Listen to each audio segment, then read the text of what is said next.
할렐루야. 우리 역사를 주관하시는 하나님, 그 하나님께 감사와 찬양과 영광의 박수 올려드리겠습니다. 아멘. 네, 지금 코로나 확진자가 30%, 40% 매일마다 지금 급증을 하고 있습니다. 지난주 목회 사관학교를 했는데 비전교회 목사님들 가운데에도 확진자가 생겼습니다. 지금 이 상황에서는 누구라도 감염이 될 수가 있고 또 언제라도 또 접촉할 수 있는 그런 상황이기 때문에 꼭 마스크를 써주시기를 바랍니다. 현재 확산 속도로 볼 때는 3월 초가 되면 10,000명 이상의 확진자가 나올 수 있다라고 그렇게 예측을 하고 있습니다. 저희 교회에서도 또 제가 확진 판정을 받을 수도 있고 우리가 서로 모두 다 밀접 접촉자라고 생각을 하시고 서로 배려해 주시고 또 품어 주시고 또 서로를 위해 기도해 주시면 감사하겠습니다. 잠깐 기도하고 말씀 나눕니다. 자비로우신 하나님 아버지, 내일을 알 수 없는 불안감이 온 세상을 덮고 있습니다. 하늘을 나는 새를 먹이시고 들에 핀 꽃을 입히시는 하나님께서 우리의 아버지가 되심을 믿습니다.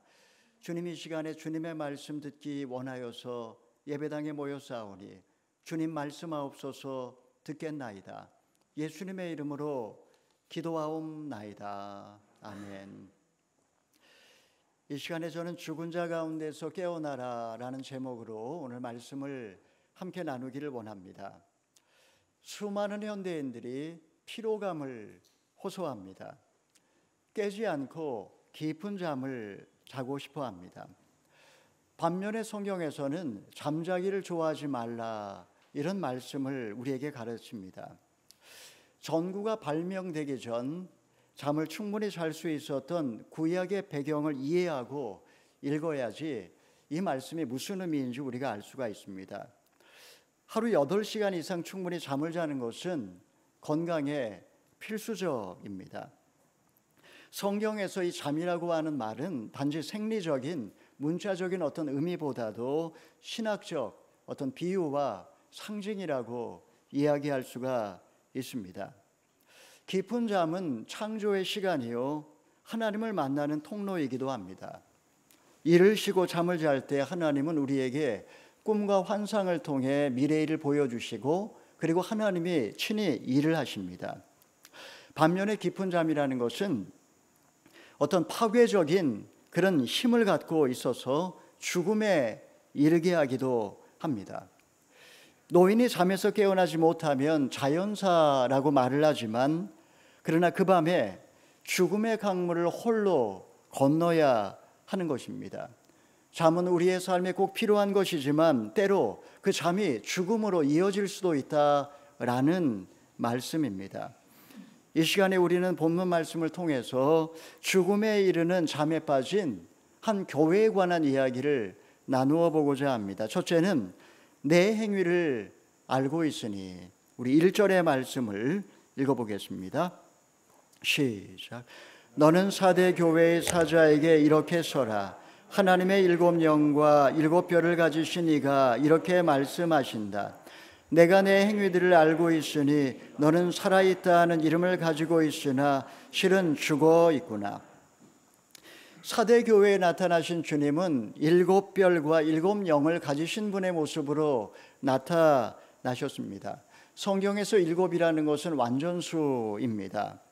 0은 성도들을 의미하고 별은 교회의 목회자를 뜻합니다. 그러니까 지금 부활하신 주님께서는 성도들과 목회자를 친히 보호하시고 인도하시는 모습으로 사대교회에 나타나신 것입니다. 자, 그러면 사대교회는 어떤 교회입니까? 주님께서는 내가 살아있다는 이름을 가졌으나 실상은 죽은 자들이라고 말씀을 하고 있습니다. 도대체 그 교회에 무슨 일이 있었던 것일까요? 사대지방은 옛부터 하천에서 사금이 많이 채취되는 그런 곳이었고 왕의 대로를 통해서 대상들이 지나가는 그런 길목에 위치한 도시였습니다. 이 때문에 금세공업과 모직물과 양탄자 이런 상공업이 발달해서 오래전부터 이 도시의 부가 축적이 되었습니다. 이곳은 역사상 최초로 금화와 은화를 제조한 그런 도시이기도 합니다. 계곡에서 45m 위에 난공불락의 요새를 세워서 BC 8세기에서 5세기까지는 리디아 왕국의 수도가 되기도 했습니다. BC 5세기의 헤로도투스의 기록에 의하면 이 도시에는 높이 22m의 기둥 78개로 이루어진 거대한 아르테미스 신전이 있었다라고 이야기합니다. 아르테미스는 그리스 신화의 성경에서는 아뎀이라고 이렇게 번역을 했고, 이 신전은 당시 아시아에서 네 번째로 큰 그런 신전이었다라고 합니다. 제우스의 딸이었던 아르테미스는 재물의 신이요 출산의 신입니다. 제우스는 성경에서 스스라고 하는 말로 사도행전 16장에 등장을 합니다. 그야말로 이 도시는 거리에 돈이 넘쳐났고 신전에는 연회와 잔치와 축제가 끊이질 않았습니다. AD 1세기 부활하신 주님께서 계시해 주셨던 그 당시의 사대는 정치적으로 안정되어 있고 경제적으로 풍요롭고 살기 좋은 그런 도시였다라는 것입니다. 바로 그 도시에 교회가 있었습니다. 핍박이 있었던 지역도 아니었습니다. 얼마나 좋습니까? 그야말로 지상낙원입니다.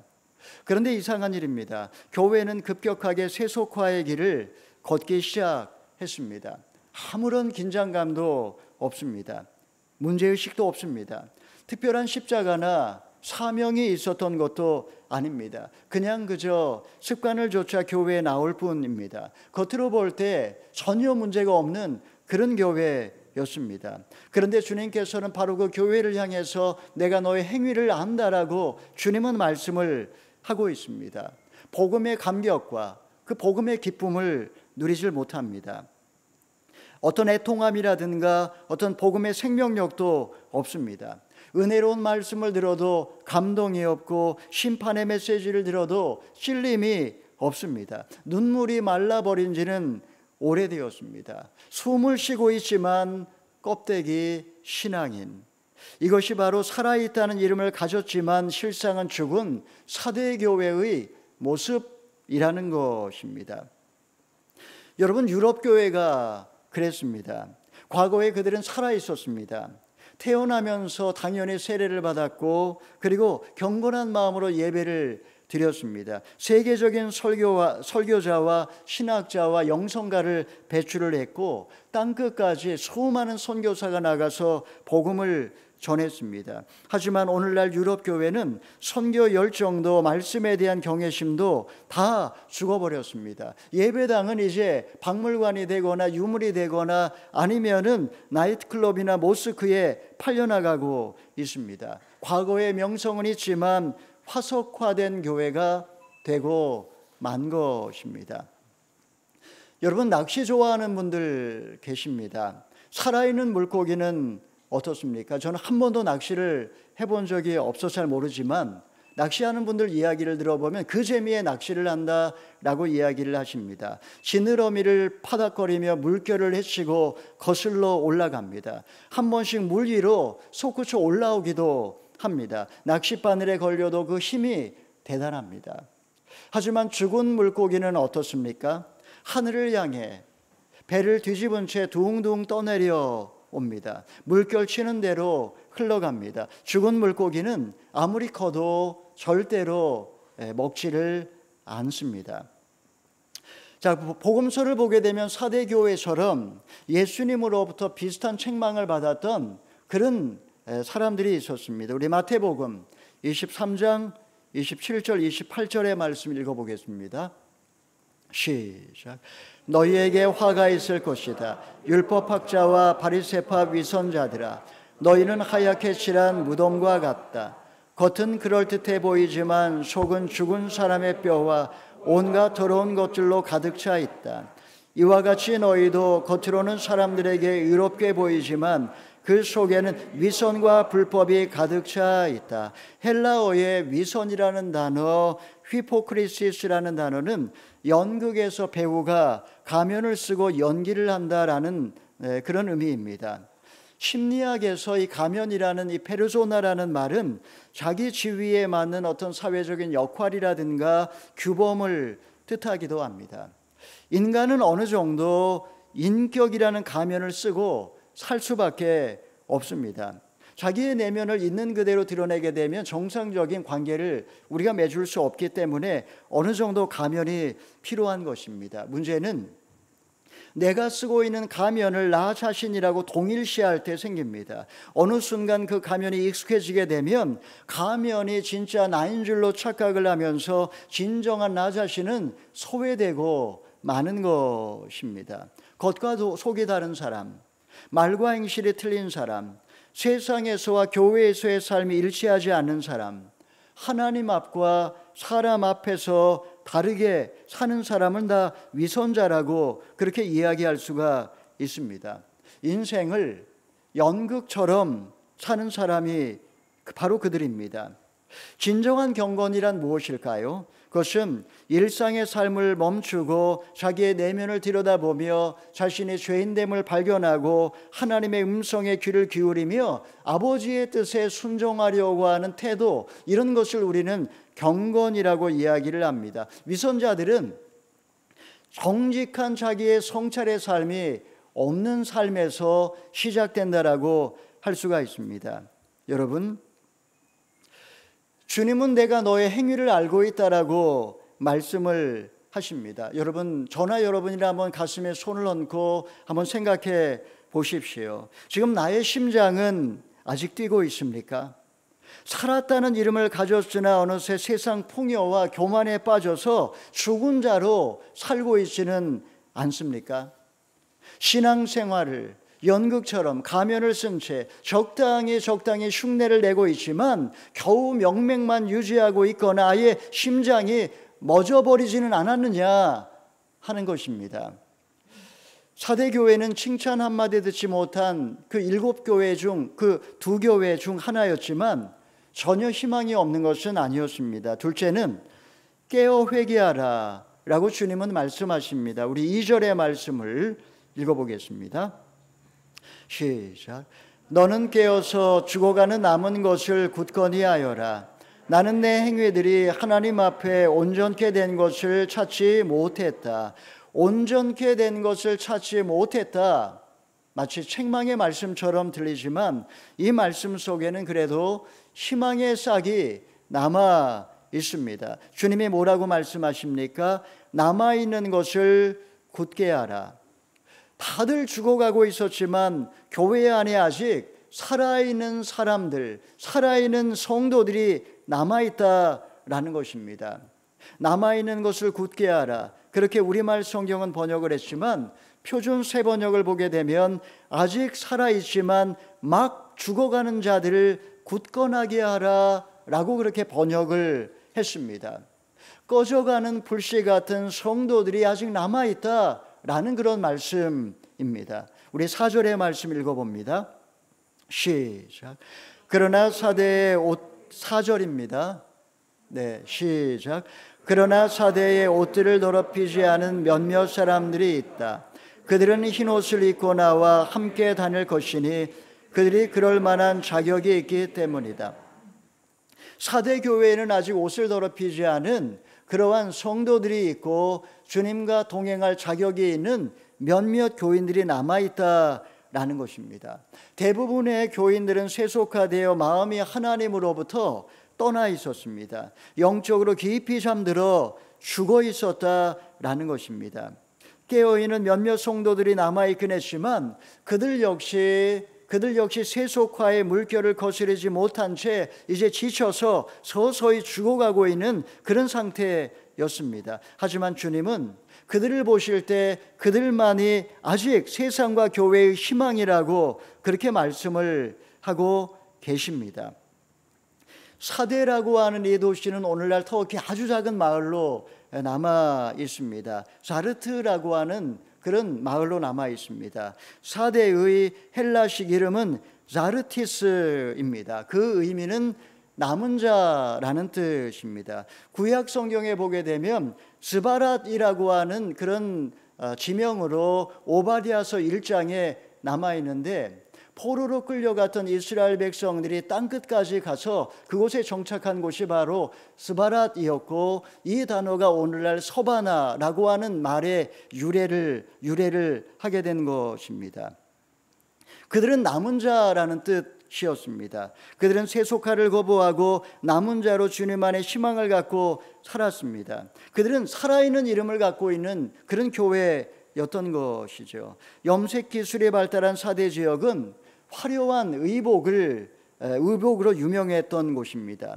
의복이라는 것은 그 사람의 부와 신분을 나타냈기 때문에 사람들은 좋은 옷을 입고 다니려고 했던 것입니다. 4대 교회는 바로 그런 4대 교회의 그 지역의 특징을 따라서 주님은 너희의 옷을 더럽히지 않았다. 너희의 정체성, 너희의 신분, 너희의 그 존재가 어떤 존재인지를 잊지 않고 더럽히지 않고 살았다. 그 교인들이 남아있다라고 주님은 말씀을 하신 것입니다. 여러분, 교회의 자랑은 무엇일까요? 교회의 자랑은 화려한 예배당이나 아니면은 어떤 좋은 프로그램이 아닙니다.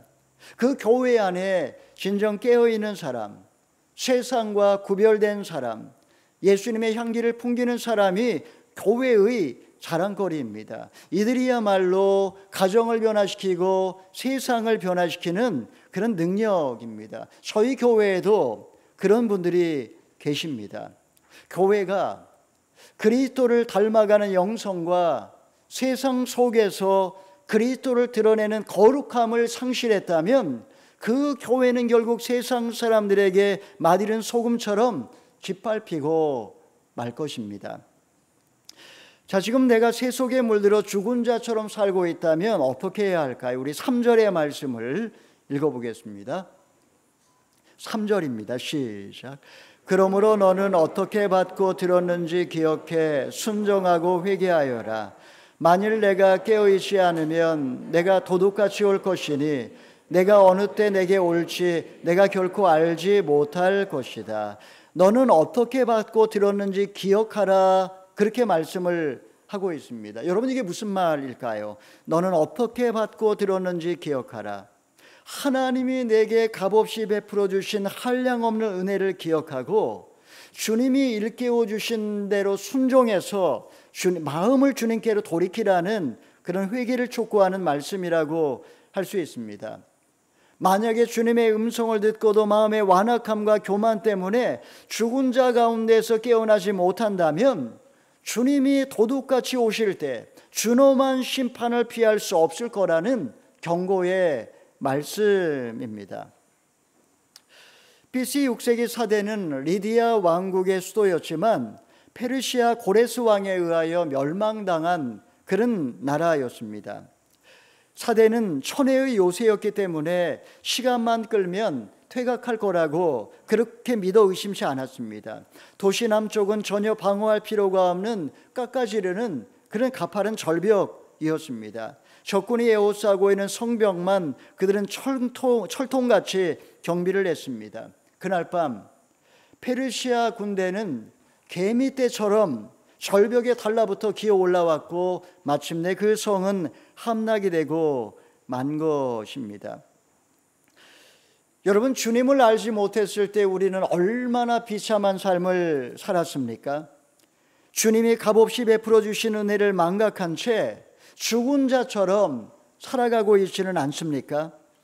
회개하라는 주님의 말씀을 듣고 오늘 순종함으로 돌이켜야 할 죄는 무엇입니까? 지금의 환경이 나에게 영원한 행복을 보장해 줄 것처럼 착각하며 안일함과 영적인 잠에 빠져서 오늘을 허비하고 있지 않느냐 하는 것입니다. 이제 주님은 마지막으로 저들이 돌이킬 때 이 말 축복을 약속하십니다. 셋째는 흰옷을 입을 것이요. 우리 5절 6절의 말씀 읽어보겠습니다. 시작. 이기는 사람은 그들처럼 흰옷을 입을 것이다. 나는 결코 그의 이름을 생명책에서 지워버리지 않을 것이며 내 아버지 앞과 그의 천사들 앞에서 그의 이름을 시인할 것이다. 귀 있는 사람은 성령의 교회들에게 하시는 말씀을 들어라. 흰옷은 어린 양의 혼인잔치에서 입게 될 깨끗하고 빛나는 세마포 옷을 말합니다. 이 흰옷은 순결과 승리를 의미합니다.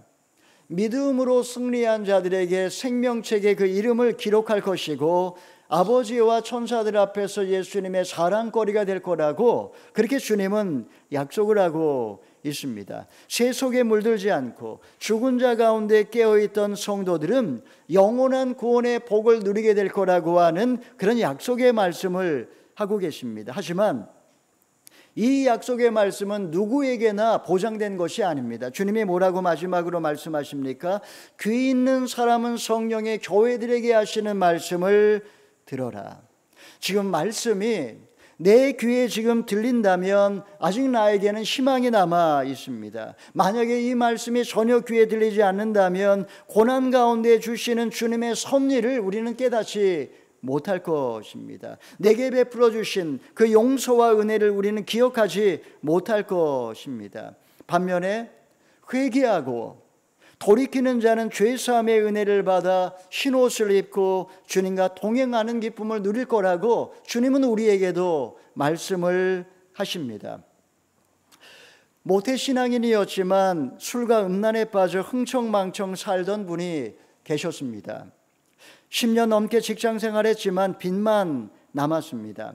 죄인으로서 자기를 돌아보며 비로소 주님 앞에 통곡하며 눈물로 돌이켰습니다. 부모님을 원망하고 아내를 속이며 위선자로 살아온 인생을 회개하니 비로소 마음의 평강이 찾아왔습니다. 이제 주님의 은혜로 넓은 집을 얻게 되었고 이제 안정된 삶을 살게 되었지만 어느 순간 부동산 가격이 폭등하게 되자 과거를 잊어버리게 되었습니다. 조금 살만해지니까 세상 풍조에 젖은 사대교회처럼 살았다는 이름을 가졌으나 죽은 자가 되고 만 것입니다. 그러던 어느 날 하나님의 심판이 도둑같이 찾아왔습니다. 새벽까지 술을 마시다 만취해 정신을 잃었는데 깨어나 보니 경찰서였습니다. 술자리에서 시비가 붙어 폭행과 추행으로 고소를 당한 것입니다. 내 눈도 찢어졌고 내 몸도 멍투성이었지만 기억이 없으니 항변조차 할 수 없게 되는 그런 코너에 몰리게 된 것입니다. 그때 비로소 그의 귓가에 하나님 말씀이 들리기 시작했습니다. 내가 어떻게 받았으며 어떻게 들었는지 생각하고 지켜 회개하라. 재물에 대한 욕심, 탐욕에 사로잡혀 살아왔고 방탕에 빠져 이중생활을 했던 그가 고난 가운데 비로소 정신을 차리자 내게 베풀어 주신 값없는 은혜를 다시 붙들게 되었고 은혜의 보좌 앞에 나오게 된 것입니다. 죽은 자 가운데 깨어나서 죄사함의 은혜와 영생의 소망을 붙들고 다시 절망의 끝자락에서 이제 일어나기로 결정을 한 것입니다. 여러분, 과거에 여러분은 얼마나 비참한 죄인이었으며 그때 어떻게 구원받았고 하나님이 내게 어떤 은혜를 베풀어 주셨습니까? 그날의 감격을 잊지 않고 오늘도 말씀의 귀를 기울이며 죄에서 돌이켜 흰옷 입은 자로 살아가고 있습니까? 아니면 어느 날 하나님의 심판이 도둑같이 찾아올 걸 모른 채 과거를 망각하고 세상 풍조에 젖어서 거짓된 신앙인으로 그렇게 살고 있지는 않느냐 하는 것입니다. 뉴질랜드는 2000년 전 4대 교회와 너무나 흡사합니다. 세상에서 가장 살기 좋은 나라, 경제적으로 풍요롭고 세금 내는 게 아깝지 않은 그런 국가입니다. 물론 신앙의 핍박도 없습니다. 인권이라는 이름으로 여러 제약이 있지만 적당하게 타협하면 아무 문제가 되지 않는 그런 나라에 우리는 살고 있습니다. 얼마나 좋습니까? 하지만 이상한 일입니다. 유럽 교회와 마찬가지로 급격하게 교회는 쇠퇴하고 있습니다. 장로교건, 성공회건, 이제 노인들만 남는 그런 교회가 많아지고 있습니다. 인본주의 가치관이 오염되어서 서서히 교회가 생명력을 상실하고 있습니다. 아마 머지않아 이것이 우리 교회의 모습일 수도 있습니다. 영적으로 방심하고 무장을 해제하는 순간, 긴장감을 잃어버리고 영적 투쟁을 게을리하는 순간, 저나 여러분이나 기분 좋게 죽어가는 냄비 속의 개구리가 될 수도 있습니다. 과거에는 뜨겁게 기도했습니다. 말씀에 대한 사모함도 있었습니다. 집회 때마다 구름대같이 모여들었습니다. 영주권이 없을 때는 얼마나 절박했습니까? 생계가 막막했으니 얼마나 간절했습니까? 여러분 지금은 어떠십니까? 사대교회는 세상 풍요에 취해 살았다는 이름을 가졌으나 죽음으로 가득한, 죽은 자로 가득한 교회였습니다. 남은 자들이 있었지만 그들도 생명력을 잃어버리고 죽어가고 있었습니다. 주님은 그들을 향해 과거 값없이 베풀어 주신 주님의 은혜를 기억하고 순종하고 회개하라고 말씀하셨습니다. 죄를 용서해 주시고 흰옷을 입혀주시고 생명책에 내 이름을 남기겠다라고 그렇게 약속을 하면서 돌이킬 것을 촉구하고 계십니다. 여러분, 우리는 주님의 음성을 듣지만 너무나 나약하기 때문에 쉽게 무너지고 맙니다. 달콤한 세상 유혹에 자주 넘어질 때도 많습니다. 주님의 도우심을 구하며 엎드릴 때 7별과 7영을 붙들고 계신 주님께서 잠들어 있는 우리 교회를 일깨워 주실 것입니다. 내가 깨어 있으면, 내가 돌이키면 내 자녀들이 은혜를 받을 것이고, 내가 하나님 앞에 통곡하며 울면 내 자녀들이 울지 않을 것입니다. 여러분 정말 이것을 믿으십니까? 사랑하는 여러분, 지금 내가 영적인 잠에 깊이 빠져 있다면 어느 날 도둑같이 임하는 심판의 날을 피할 수 없을 거라고 주님은 말씀을 하십니다. 벌써 예상치 못한 고난이 내 인생에 찾아왔다면 억울하다고 항변하지 마시고 귀를 들을 귀를 갖고 주님이 내게 하시는 그 말씀에 귀를 기울이시기를 바랍니다. 나 한 사람이 하나님 말씀 앞에 깨어 있으면 나의 가정이 살아날 것이고, 우리 교회가 살아날 것이고, 우리 민족도 다시 일어설 수 있을 줄 믿으시기를 바랍니다. 사랑하는 성도 여러분, 지금 혹시 아무런 문제가 없으니 기도하지도 않고 세상의 잔재미에 취해 죽은 자 가운데 잠들어 있지는 않습니까? 오랜 세월 교회에 다니면서 예수의 껍데기는 있지만 예수는 없는 박제 신앙인이 되어 있지는 않느냐 하는 것입니다. 우리 모두가 깊은 잠에서 깨어나 새 속에 물들지 않고 믿음의 중심을 지키며 가정과 자녀와 교회를 지켜나가는 남은 자가 되시는 저와 여러분 다 되시기를 주님의 이름으로 축원합니다. 아멘.